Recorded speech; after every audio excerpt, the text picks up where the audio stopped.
Alright guys, what is up? It is Hers here, and I'm here to show you part 1 of, I guess, developing on Roblox. Now, what this is going to be, it's going to be a whole series full of how to do certain things and how to build shit. So, first thing, I'm just going to give you a tutorial of everything to do with Roblox Studio, or the basics. So, for now, I'm just going to put in a part. In order to do that, you can hit the down arrow and select what type of block you want to put in. I'm just going to put in a normal block right here, just so I can show you what to do. So, the select tool, obviously you can select things and you're able to drag them around and move them around with your mouse. If you hit the move tool, when you select something, you're able to move it on an Y, X, and Z axis. So, up, down, left, right, forward, and backwards. Scale tool is obviously to scale and resize your brick, also on the same axes as the first one.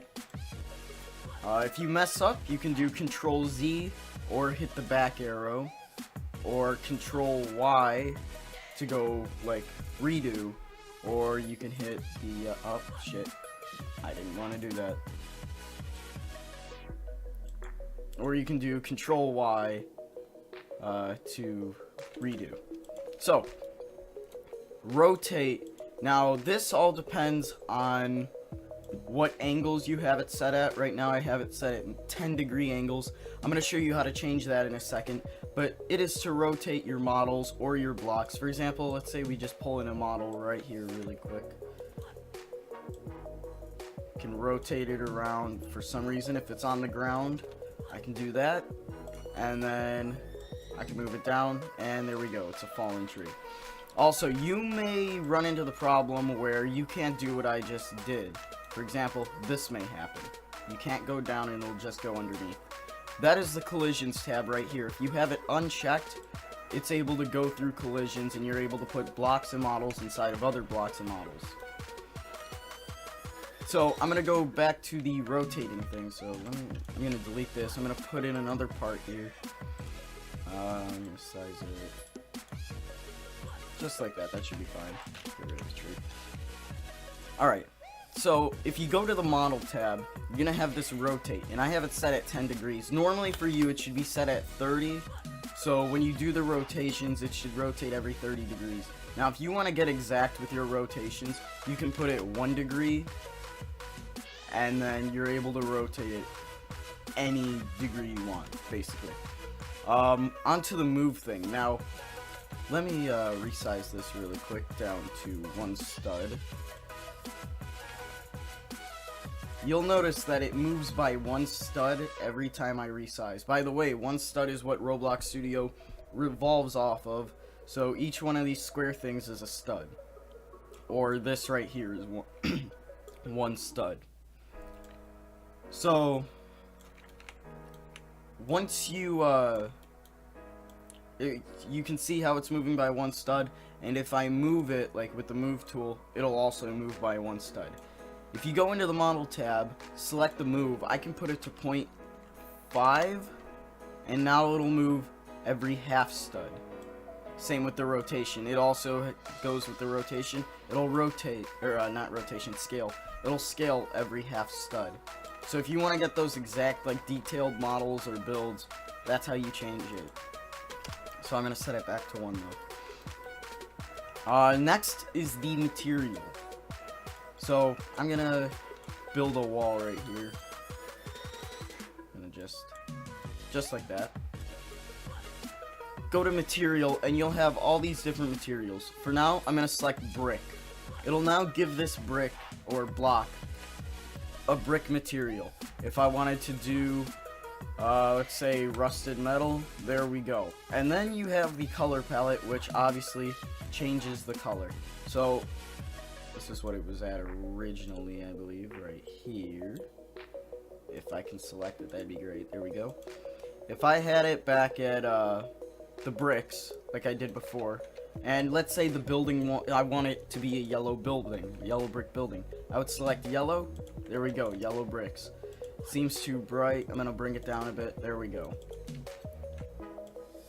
and then, like, if you want, you can put in another part right here.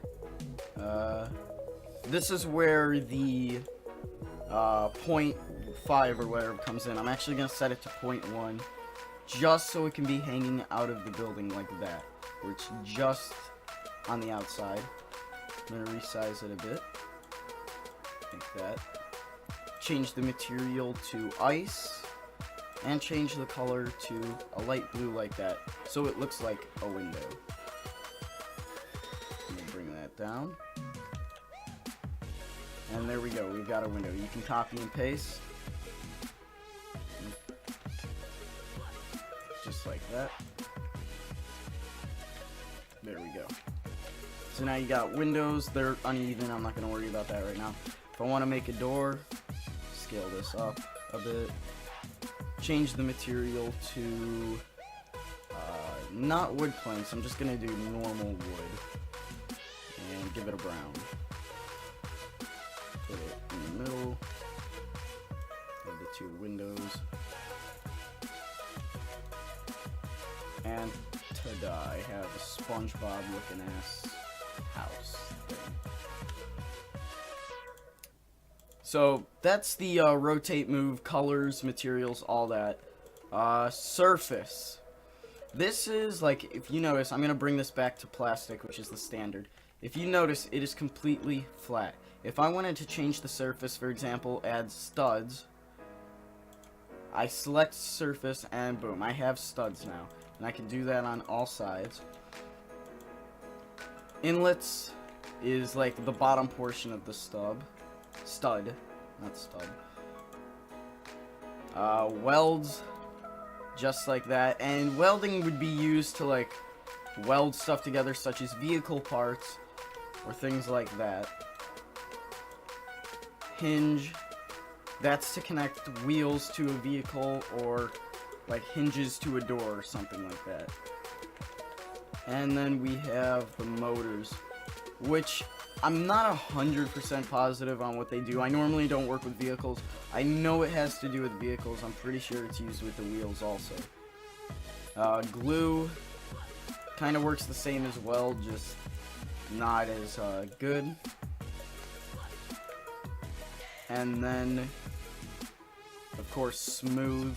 And then smooth, no outline. That's if you have two smooth blocks together.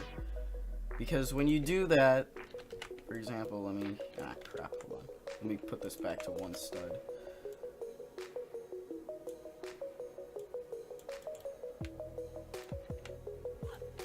Normally, for example, if I were to, let me change the colors really quick.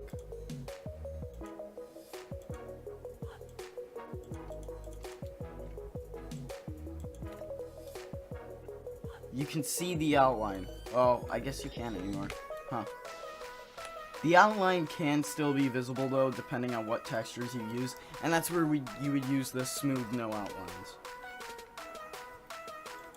Next, I'm going to show you how to make a model. So we're going to go back to our house example here. I'm just going to undo a lot to where we just had the house. Oh. Alright. So this is our house. Don't have a roof yet, doesn't matter. If you highlight everything by dragging, make sure all the parts you have are highlighted, you can go to the model tab and click group right here. Then this all becomes one, and it is one model. Problem with that is it's gonna, if you did what I did with the door, which was put it through, you may have to just bring it down again. When you move the model around, it'll do that. If you want to unlock the model, for example, if you want to edit the parts, or ungroup, not lock, that'll happen. Now I'm going to show you an example with the lock tool. So that's how you group. Now, as you saw, I just moved the base plate. Normally, you couldn't do that. If you don't want to do that, for example, let's say I want to highlight all of this, right, right here. Say I want to highlight the house or whatever I have on the level, but now my base plate's highlighted.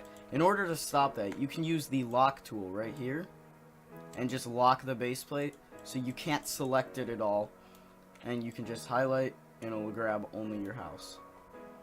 Now I'm going to show you what the anchor tool does. So if you go to home, you can click the play button, and this is where you can test out your game. Now if you just saw my house, it just broke. The reason for that is because it's not anchored, and I'm able to actually push the blocks around and move them. So what you're going to want to do to stop that is the certain parts you don't want to be moved or destroyed, you're just going to click the anchor right here. Doing that, once you click play, is now all stuck together. Just like that.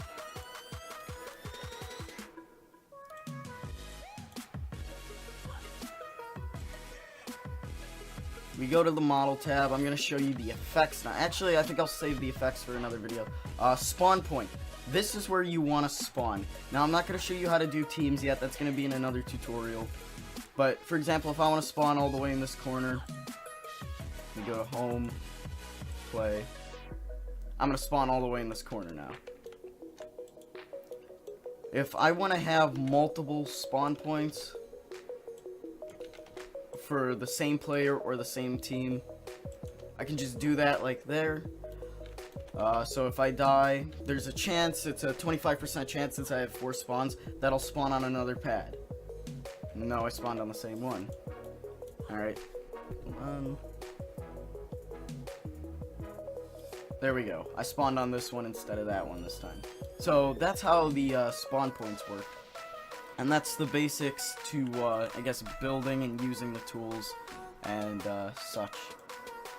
Terrain I'm going to save for another time. Plugins I'm going to save for another time because they're their own thing. UI editor. This is for like GUIs and stuff. I'm going to get to that another time. So that, yeah, that's basically the basics. And if you want to save your amazing creation you made, let me group it again real quick. You would go to publish selection to Roblox, make sure you have it selected, and you could actually create a model from here. So that's all you need to know for the basics of Roblox Studio. If you guys found this helpful, or you do enjoy this channel, make sure you leave a like, subscribe, comment what you guys want to see next if you guys have any questions about Studio. In the next episode, I'm probably going to cover effects, such as fire explosion, lights, all that stuff. So, I'll talk to you guys next time. Peace.